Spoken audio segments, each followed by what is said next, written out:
Good afternoon. This afternoon I'd like to tell you about some geological logging that George Winter and I have been doing along some recreational trails in southeast Queensland over the last couple of years. But first I want to do some acknowledgements.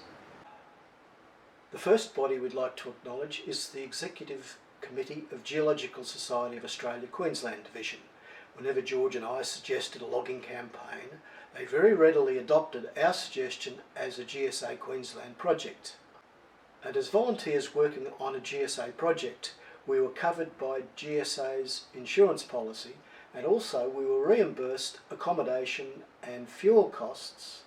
So thanks also to the National Executive Team. That's the National Committee of GSA and our CEO Sue Fletcher. Thanks very much to both bodies. Let's have a quick look at how these rail trails came about. In the heyday of Queensland Rail before the Second World War, there were branch lines all over southeastern Queensland. After the war, as road transport expanded and the rail traffic declined, the state government closed down many of these lines and sold off the railway land to the surrounding landholders. And the branch lines slowly faded out of view as they merged into the surrounding farmland.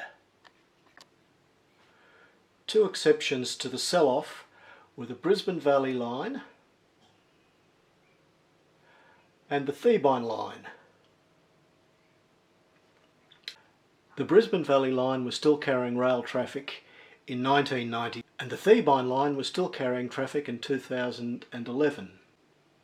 The state government had changed their policy and now were retaining ownership of land and transferring control of it to the regional councils through which the rail lines had passed.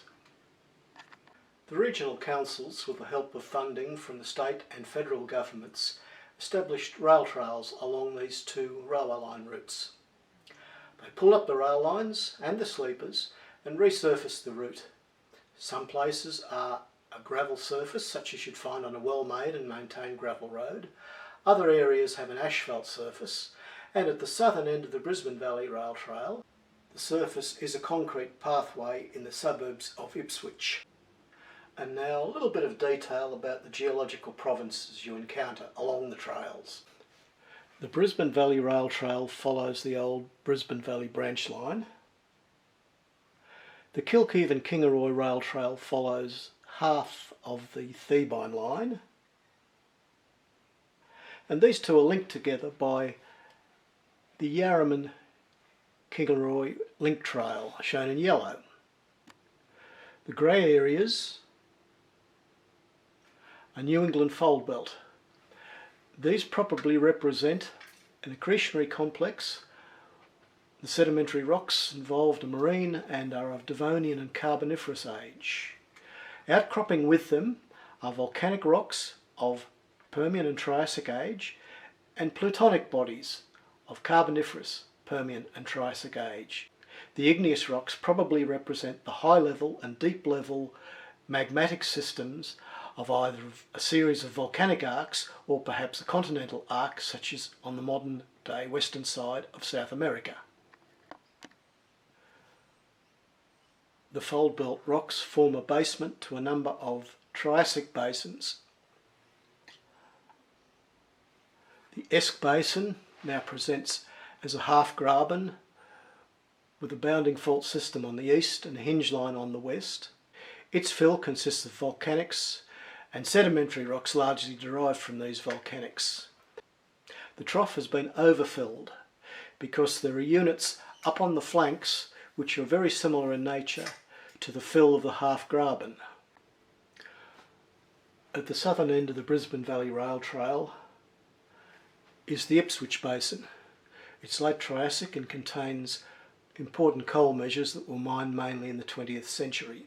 Similar in age and adjacent to the Yarraman-Kingaroy Link Trail is the Tarong Basin. It's feeding thermal coal as we speak to the Tarong Power Station, and in turn that's feeding electricity into Queensland's electrical grid. Overlapping all of this from the south and southwest is the Clarence Morton Basin, which extends up into the Jurassic and across the border southwards into New South Wales.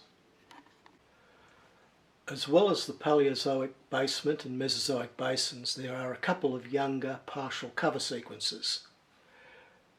The gold areas are the main range volcanics. These are mostly basalt flows and interflow sediments. Their presence and extent in the highest levels of the current topography suggests that they may be flood basalts that overwhelmed and buried the paleogeographic features at the time of eruption. Radiometric ages in the district for the main range volcanics range from about 25 million years to about 20 million years. So this eruptive phase straddles the Paleogene-Neogene boundary. There are also quaternary, colluvial and alluvial deposits shown in light cream. Most of the alluvial deposits are elongate, stream, channel and floodplain sediments, but there are a few areas which are equidimensional and may represent old lake deposits. While we were logging, we concentrated on two aspects of the geology. First of all, the details of the rocks as seen in the rail and road cuttings and also the natural outcrops. But as well, we looked at and emphasised the aspects of geology behind the scenery that you see while walking along the trail. What did we get out of all this walking and logging? Well, a pleasant stroll, or actually 29 pleasant strolls on 29 different days spread over 2.5 years, just as the designers intended. We also got some detailed geological logs, 80 to 100 pages per rail trail, written out in nice grammar, complete with pictures, GPS coordinates and so forth. Warwick Wilmot, GSA Queensland's publication officer, condensed our detailed files down to 7 or 8 page long PDF files. These are available for download on GSA's webpage. Download them, print them out as leaflets. They're freely available and free of cost. And they aren't behind a member's login password either. Free of charge, free to download. The leaflets available at the moment are the Brisbane Valley Rail Trail and the Kilkeel and Kingaroy Rail Trail. The Yarraman Kingaroy Link Trail is on the way. George and I have delivered paper copies of the leaflets as well as digital copies on PDF drives to various organisations along the trail route. These include regional council offices, visitors information centres, libraries. What do we see for the future of this 305 kilometre recreational trail? Well, we think it could form the skeleton of a geotrail. It could well be sweetened up with a couple of more spectacular exposures and outcrops, including a boulder-sized conglomerate and a serpentinite body, and placed along the bounding fault of a half-graben sedimentary basin. And also it gives a good opportunity to see a typical exposure of a tectonic province, rather than flitting from best cutting to best cutting on a bus during a day trip, where the various exposures are not related geographically or geologically to each other with any ease. We would, however, like this task to be taken over by someone else. George and I want to be geologists. We don't want to get too far out into the muddy waters of geotrail development, geotrail planning, geotrail lobbying, geotrail fundraising and geotrail maintenance. Thank you very much. Mount Glenrock in the background overlooks AESC on the Brisbane Valley Rail Trail.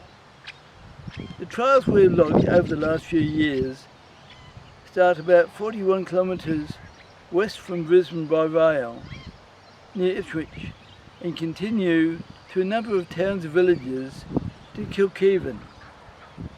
This is George Winter signing off.